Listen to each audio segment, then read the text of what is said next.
Hello and welcome to What to Read today.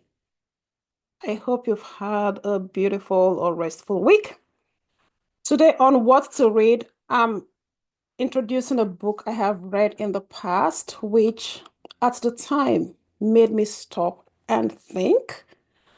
And I've decided to reread this book and share it with all of you out there simply because it was a book I read recently again, and it reminded me of what is useful, what is precious, what really matters. And that book is this beautiful book, When Breath Becomes Air by Paul Kalanithi. Beautiful book. I recommend you read. It's not a very long book to read. It's about, I think, about 200 pages. And this book chronicles the life of Paul, what Dr. Paul, who before he died was a neurosurgeon, and he was diagnosed with stage 4 lung cancer, just at the age of in his late 30s. Paul died on his 37th birthday. And in this beautiful book, he writes about himself facing death, facing his own mortality, from being a doctor, a neurosurgeon, to becoming a patient. So many times I had to stop and cry. One, because of his very young age. Two, because of how he has carefully, for the rest of us who are still alive, reminded us of what is really important, what we should be focused on, as opposed to all the bitterness. And it's just a gentle reminder that we will, all of us, someday will face death. And we have to decide how we want to face it, with bravery, like he did, or with sadness and deep regret. There was a part of this book which really broke me. I hope you don't mind if I read that. It's on page 220.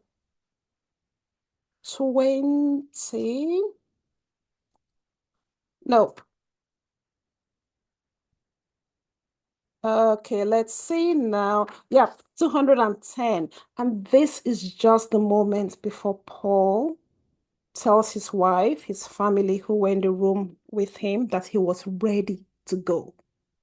In other words, I will just read it.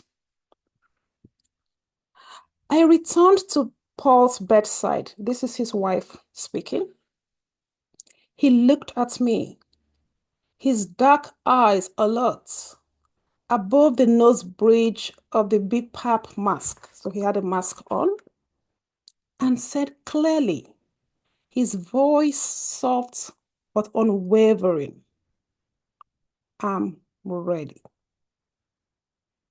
Ready, he meant, to remove the breathing support, to start morphine, to die. When I read this part, I just dropped the book and I bawled. I cried desperately, in the sense, you know what it means to get to your final hours and you decide, this is it, it's time, I'm choosing this time. It's heartbreaking, I think, for the family, for the friends gathered, or for anyone just in the room and knowing this is it. Sometimes you hear or you read of when a family member passes on. Everyone in the room knows they're about to go, but not when. So they keep vigil at the bedside, and at some point, they just feel the person stops breathing, or some indication that life has ebbed away. But in this situation, Paul decided he had said his goodbyes. He's told his parents, his siblings, his wife, his daughter that he loved them. He's wished them well. They have wished him well. And then he decided, I'm ready. I'm ready to go. Meaning they should take off the oxygen and let him go in peace. I totally recommend this book for everyone to read. It will remind you, totally, it will remind you of some of the things we take for granted in our, current rat race, everyone wanting to achieve this, wanting to be the best at this. When Breath Becomes Air is that memoir I think everyone should read. Like I said, I have read this maybe 10 years ago, and I have decided to read it again and share it with all of you because it will pull at your heartstrings as well as make you pause, reflect. What business does a 36-year-old man have dying, at that very young age? I know a lot of younger people die. That's not the point. The point rather is he had his life ahead of him. He's been in the medical system, medical school for the last 9 to 10 years. Just at the moment where he was coming to the end of his residency, the very end of it, death or cancer strikes.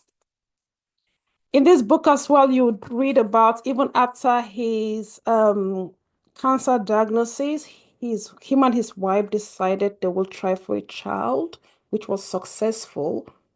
So in facing death, they decided, let's have a child. And that I don't know, but I presume that may have helped Paul knowing he's led someone to comfort and to be with his wife. Because in the book, he talks so much about, asking the wife to remarry. He doesn't want her to be lonely. So that the wife now has someone that reminds her of Paul, her husband, as well as a piece of him that his family, his parents were very much alive, his siblings can always look to say, yes, this is a part of our son or a part of our brother's life that will go on onto the next generation.